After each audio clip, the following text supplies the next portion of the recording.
Hello, this is Chloe Wilson, and I will be covering animal-assisted interventions and how they affect the animal's welfare.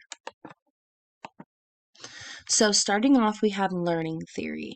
So originally, there was forceful interactions with animals, but now we are practicing consent-based trainings that allow the animals to have consent and willingly be involved and participate in interactions. So in order for rabbits to correlate that animal-assisted intervention experiences are positive, classical and operant conditioning will be used. It is important that animals involved in animal-assisted interventions are able to consent and are willingly participating. They should never be forced. So classical conditioning. Training treats will be used before, during, and after animal-assisted interventions to reward the rabbit for positive behaviors during the interventions and interactions.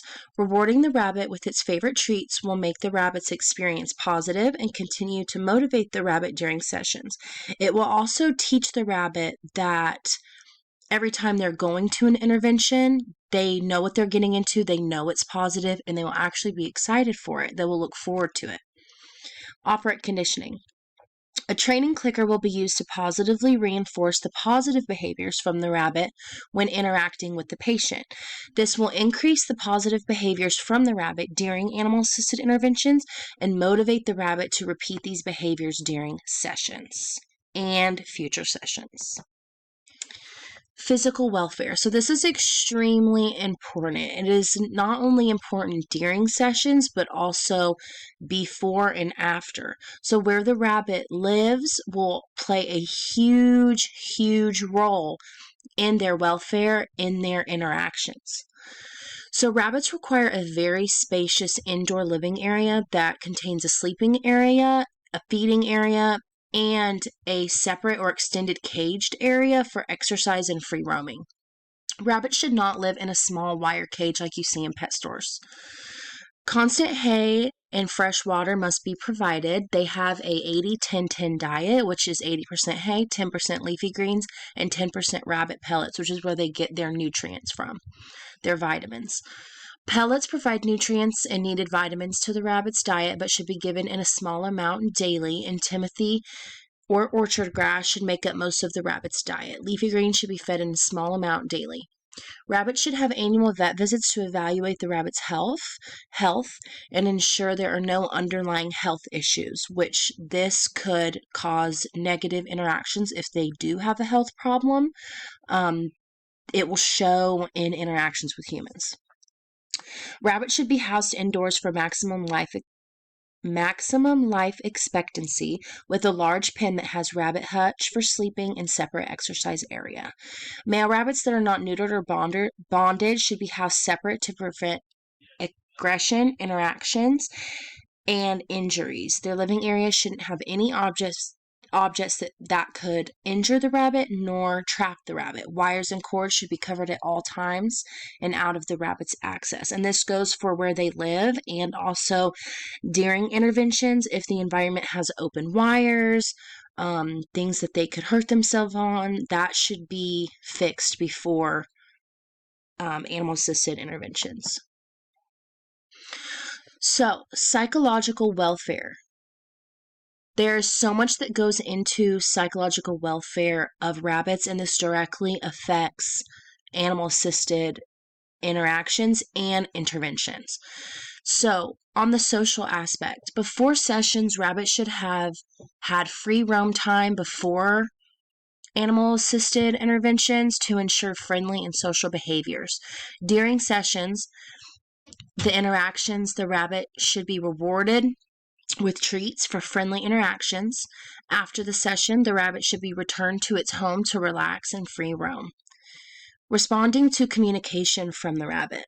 Positive behaviors should be rewarded, and if the rabbit is communicating with stress behaviors, they should immediately be tended to and removed from interactions if needed before, during, and after animal-assisted interventions.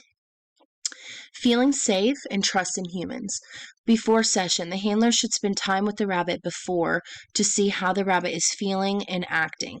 During session, Having the client feed the rabbit treats will help build a bond between them and provide maximum benefits during interactions. After session, the rabbit should be rewarded and shown affection after all animal-assisted interventions to further bond and appreciate the rabbit. Environmental factors, desensitizing animal to unfamiliar stimuli, humans and human interactions, etc. So before the session, set up the rabbit's playpen with familiar toys and objects to provide a safe and familiar environment. During the session, have the person or patient interact with the rabbit first by handing treats through the playpen and then allow the rabbit to free roam around the space before physically handling the rabbit. During handling, utilize positive reinforcement to reward and motivate the rabbit, and also the patient or person involved in the interaction should be taught how to correctly hold the rabbit before they handle it. So they should be taught to hold the rabbit correctly and make sure it's secure. Make sure the legs are not dangling. This can cause the rabbit to jump and scratch, which we do not want. After session, return the rabbit to its home and allow the rabbit to free roam and perform natural behaviors. I put some pictures of some training treats and an appropriate playpen, what that looks like. So, negative behaviors that rabbits express. If they express these behaviors during animal-assisted interventions, they should be removed immediately, and the environment and interaction should be further evaluated to prevent the repetition of these negative behaviors during interactions. So, grunting. This is a sound used by rabbits when they are angry with a human's behavior and can be followed by scratching or biting. So, rabbits will obviously grunting, if it gets to that point, that means the behaviors were not being evaluated during the whole duration. But if they do grunt, they need to be removed. Lunging. Rabbits lunge forward to show disapproval. Human handling should be corrected and rabbits should be removed. Upright tail, laid back ears. This is a dangerous behavior. Rabbits use it as a warning sign and should be separated from humans. So this is their warning, them telling us, hey, I don't like this and I'm feeling aggressive right now. Screaming. This usually happens before a rabbit's death, unfortunately, so this typically shouldn't be expressed, but if it does, that means there's something very, very, very wrong. This indicates mortal terror. They should be placed back in a safe environment immediately and be separated from any other rabbits, animals, or humans in the environment, and the session should end. Third, inner eyelid shows. This indicates a sick or distressed rabbit. So if their inner eyelid is poking out, they're usually sick. They should probably go to the vet just to make sure that everything is okay. If they're not sick, then they're extremely distressed by the environment and also probably the interactions with humans. Crouched position, ears back, dilated pupils, tense muscles. This is called loafing. The rabbit is worried or anxious, very uncomfortable in the environment. Maybe it's really loud. Maybe they're overstimulated. Maybe they're scared by the human's interactions with them. So this isn't an aggressive behavior, but it is definitely they are uncomfortable. On to positive behaviors. These are the 6 most common behaviors that indicate a calm and happy state. There is many more negative and positive behaviors, but I chose the most common. If the rabbit expresses these behaviors, it is having positive experiences during animal-assisted interventions. Licking. Rabbits lick to show they love you. They're feeling lots of pleasure. Nipping. Rabbits may use a pinch-like nip to groom a human after being groomed, to warn their human, or to gain attention. It serves as a form of communication. So nipping is not really negative or positive. It's kind of neutral, and it could go either way. Flopping. When a rabbit is fully relaxed and comfortable, they will flop on their side or back abruptly. This is one of their cutest behaviors. It means they're so happy, they're so comfortable, feeling so much pleasure. Tooth clicking. This also indicates happiness and pleasure.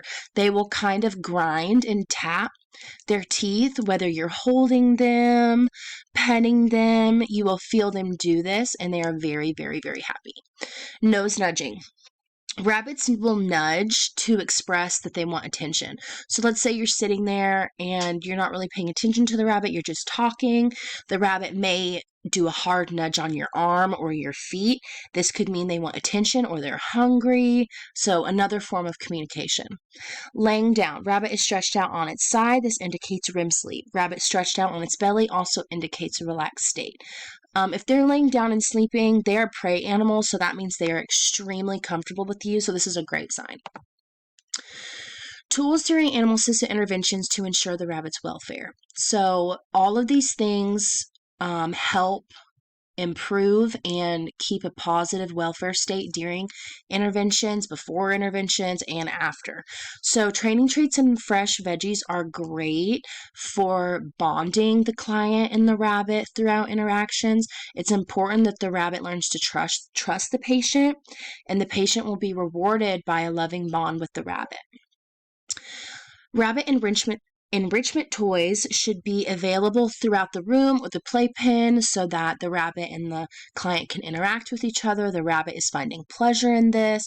This will keep the rabbit entertained and create fun activities for the patient to do with the rabbit to further the bond. Beanbags, pillows, fluffy blankets, all of these things should be provided for a comfortable area during interventions, and it's also easy to hold the rabbit safely with pillows and blankets and all these things. So that is very important to have a calm and comfortable environment. The clicker, like we previously talked about, this is used for operant conditioning. It's going to increase positive behaviors during the rabbit during animal-assisted interventions. Then we also have rabbit tunnels and blank baskets to entertain clients and rabbits during interventions. This provides a fun and lighthearted interaction between the rabbit and the patient and creates an easy way to hold the rabbit. Lastly, the rabbit playpen should be set up during every animal-assisted intervention. It should have their hay, their water, their food, a litter box, and it will serve as a safe space if the rabbit does need a break during animal-assisted interventions. And if the rabbit shows signs of stress or negative behaviors that we previously spoke about, they should be returned to their safe space to recuperate and be separated from people. This is essential for the rabbit's welfare and the patient's safety as well. Pictures. So here's some pictures of what we talked about. So we have the fresh veggies for hand feeding. We have a playpen. This is designed as a safe space. We have a picture of a client holding a rabbit in a blanket. This provides comfort and safety during handling. We have a picture of a basket with a blanket in it. This is a great way to hold a rabbit on your lap if you are a little afraid of it jumping or you're not confident in your handling skills. A basket is great. You can hold it on your lap. You can still pet the rabbit. You can still have those interactions, but just have a little safety blanket. Clicker training. This is the clicker, and there's also like a whole book and training guide on this. And then lastly, we have toys and treats to enhance the experience. That's a tunnel. We have things like sticks to chew on and rabbit treats. Thank you so much. I hope you enjoyed my presentation and have a great night.